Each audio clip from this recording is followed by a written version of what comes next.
नहीं। ठीक है, इसलिए आपको बताना चाह रहे हैं कि ये डॉक्यूमेंट्स अगर आप हासिल कर लेते हैं तो फिर ही क्रॉस एग्जामिनेशन करते हैं। ये देखें, मैं समझता हूं कि ये प्रोफेशनल नेग्लिजेंस है और प्रोफेशनल मिसकंडक्ट है कि अगर हम अपना होमवर्क किए बगैर क्रॉस एग्जामिनेशन कर देते हैं। सपोज आपके पास ये तीनों डॉक्यूमेंट्स नहीं है, रजिस्टर नंबर 2, रजिस्टर नंबर 19 और रजिस्टर नंबर 21, कोई बोले ना जी 21। ठीक है, ये बेचारे मेहनत करके हैं, यही बोले ये तीनों कौन सा, रजिस्टर नंबर 2, रजिस्टर नंबर 21 और 19, ये तीन रजिस्टर आप हासिल नहीं करते थाने से, और ये हासिल किए बगैर जाके क्रॉस एग्जामिनेशन कर देते हैं। क्रॉस एग्जामिनेशन स्टार्ट करते हैं और क्रॉस एग्जामिनेशन स्टार्ट करते हुए कहते हैं कि ये दुरुस्त है कि मोरखा फलां डेट को आप ड्यूटी पर मौजूद ही नहीं थे। जब आप ये बात करते हैं ना, क्योंकि अहमद रवानगी आपको किस रजिस्टर से पता चलेगी, वो कहता है जी मैं तो उस दिन ड्यूटी पे ही था। आपके पास उसको काउंटर करने के लिए कोई डॉक्यूमेंट मौजूद ही नहीं, आपने हवा में एक तीर चला दिया।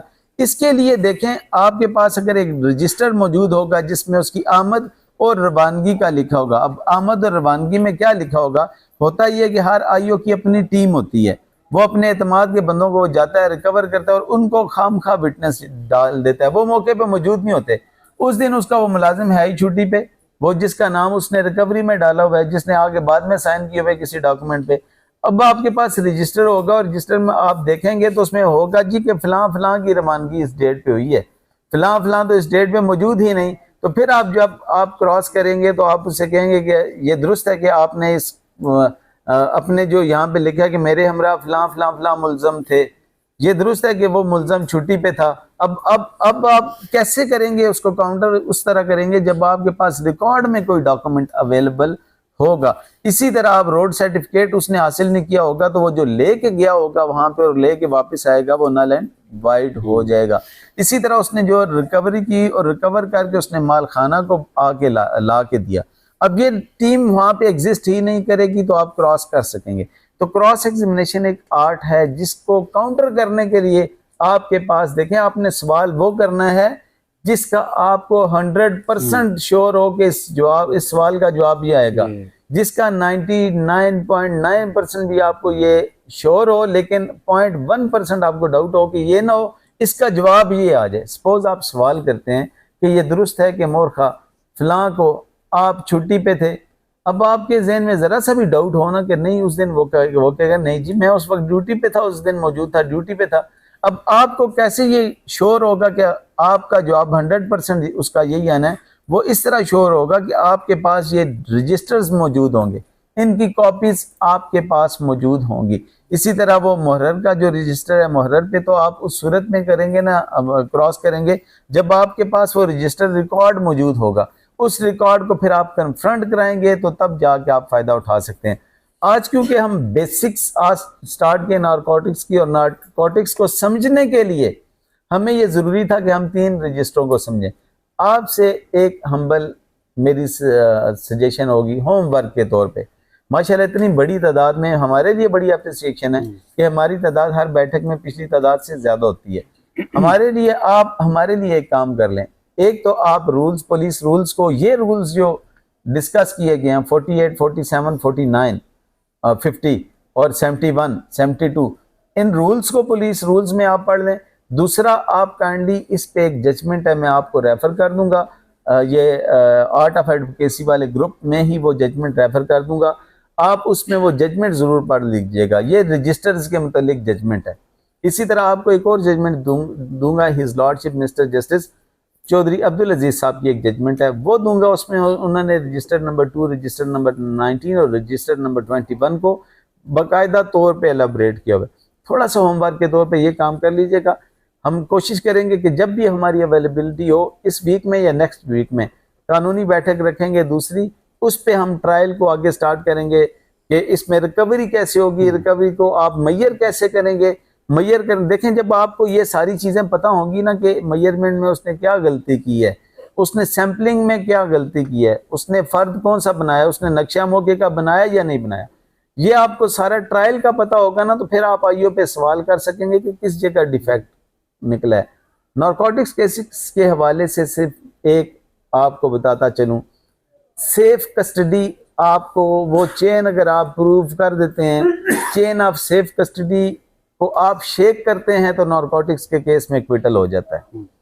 लेकिन अगर आप चेन ऑफ सेफ कस्टडी को नहीं प्रूव कर पाते तो उस सूरत में आपका केस प्रोसिक्यूशन प्रूव कर लेती है और प्रोसिक्यूशन के फिर आपके जो विक्टिम है उसको सज़ा हो जाती है। देखिए, मैंने पहले भी एक डिटेल से डिस्कशन की हुई है जिसमें बताया कि क्रिमिनल प्रैक्टिसिंग लॉयर क्या करता है कि वो प्रोसिक्यूशन के डिफेक्ट निकालता है, उनको हाईलाइट करता है और फिर ट्रायल का जो राइट होता है उसको एक्सरसाइज करते हुए वो अपने क्लाइंट के लिए रिलीफ लेता है। उसमें ये नहीं कहता कि कैसे हुआ कैसे नहीं हुआ।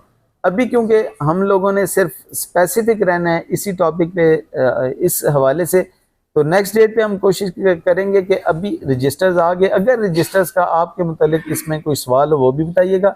नेक्स्ट डेट पे हम जब रेड होगा, रेडिंग पार्टी तश्कील कैसे दी जाती है, रेडिंग पार्टी वहाँ पे रेड कैसे करती है, उसके बाद वहाँ पे वो रिकवरी कैसे करती है और वहाँ पे 161 की स्टेटमेंट कैसे देती है, नक्शा मौका वो कैसे बनाती है, यानी स्पॉट इंस्पेक्शन जो है ना जी, वो हम नेक्स्ट मीटिंग में हम कोशिश करेंगे कि आपकी स्पॉट इंस्पेक्शन हो। याद रखें, हम लोगों ने इसके बाद पढ़ना है क्रिमिनल ट्रायल। ये भी क्रिमिनल ट्रायल है, उसकी एक शाख है, एक ब्रांच है जिसको हम पढ़ रहे हैं। क्रिमिनल ट्रायल पढ़ने के लिए वहाँ पे भी तकरीबन प्रोसीजर एक ही किस्म के होते हैं। अगर वहाँ पे ब्लड सैंपल्स वो कलेक्ट करता है, वहाँ से कोई यानी वेपन ऑफ ऑफेंस करता है, रिकवर करता है, उसके भी सारे प्रोसेस कमोबेश सेम ही होते हैं। हम इस एक नारकोटिक्स की 2-3 बैठक को अटेंड करके ये समझ गए तो हमें क्रिमिनल ट्रायल को समझने में कोई मुश्किल नहीं होगी।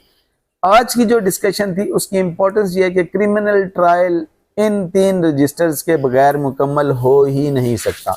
चाहे कोई भी क्रिमिनल ट्रायल है आपका, उन किसी भी ऑफेंस के क्रिमिनल ट्रायल को आप ये तीनों रजिस्टर्स देखें, इन तीनों रजिस्टर्स के तहत आप वहाँ से आराम से उसको देख सकते हैं कि ये कैसे हो। इसकी आसान में आपको बताऊँ, सपोज सबसे छोटा ट्रायल होता है आपका 489F का। 489F में भी ये तीनों रजिस्टर्स बड़े इंपॉर्टेंट होते हैं। वो उनकी इंपॉर्टेंस भी ऐसी होती है कि सपोज होता ये है कि हमारे यहाँ किसी जानने वाले को 489F का ट्रायल दे दिया, कहा जाता है कि इन्वेस्टिगेट करो, वो FIR भी करवाता है, सारे प्रोसेस कराता है। वो भी अगर उस दिन वो ड्यूटी पे मौजूद है, आपको पता होगा कि ये ड्यूटी रोस्टर में, इस रजिस्टर में इसकी एंट्री है नहीं, फिर ये बैंक जा रहा है तो क्या इस पे एंट्री करके गया कि मैं बैंक जा रहा हूँ, बैंक जाके वहाँ से स्टेटमेंट लूँगा 161 की बैंक मैनेजर की, फिर डिसऑनर स्लिप को लाया तो उसने किस तरह उसके अंदराज किया, कैसे किया, उसने नक्शा बनाया नहीं बनाया, वहाँ पे इन्वेस्टिगेशन के लिए जाता रहा तो उसने, यहाँ से भी आप किसी भी क्रिमिनल केस को हिट कर सकते हैं। तो क्रिमिनल केस को हिट करने के लिए सबसे पहले आपको बेसिक डॉक्यूमेंट्स का पता होना चाहिए था। इन डॉक्यूमेंट्स पे आपसे भी गुजारिश है मज़ीद रिसर्च कीजिएगा। किसी को ऐसी बात जो आज की डिस्कशन में, क्योंकि यहाँ एक जर्नल डिस्कशन हो रही होती है, प्रॉपर हम उस प्रिपरेशन तो करके आते हैं लेकिन प्रॉपर वो सीक्वेंस नहीं होता हमारे, हम वाइट बोर्ड यूज़ नहीं करते, एक क्लास लेक्चर का सिलसिला हम नहीं करते, इसलिए कोई चीज़ स्किप हो जाए तो आपसे गुजारिश होगी आप लाजमी उसको ऐड कीजिएगा, ग्रुप में भी बता दें, उसके अलावा अकेले भी बता दें, तो बहुत ज़्यादा हौसला अफजाई की बात ये होगी कि यहाँ पे खड़े होकर कोई बात इस तरह की बताएगा तो ज़्यादा इंपॉर्टेंट होगी। बस लास्टली फिर आपको रिपीट करूँगा कि ये जो चीज़ें आज डिस्कस की हैं इनको आपने नोट भी किया होगा, रेलिवेंट रजिस्टर को भी देखिएगा, आपको जजमेंट रेफर कर देंगे, वो जजमेंट भी देखिएगा। अभी भी स्क्रीन के नीचे आपको जजमेंट का रेफरेंस आ जाएगा, वो आप देख लें, वो लाजमी पढ़ लीजिएगा ताकि हमें नेक्स्ट मीटिंग में आसानी हो और उसके बाद आपको इस टॉपिक को समझने में आसानी हो। इसके बाद अगर किसी दोस्त के जहन में कोई सवाल हो तो लाजमी कर ले। ऑफ करें।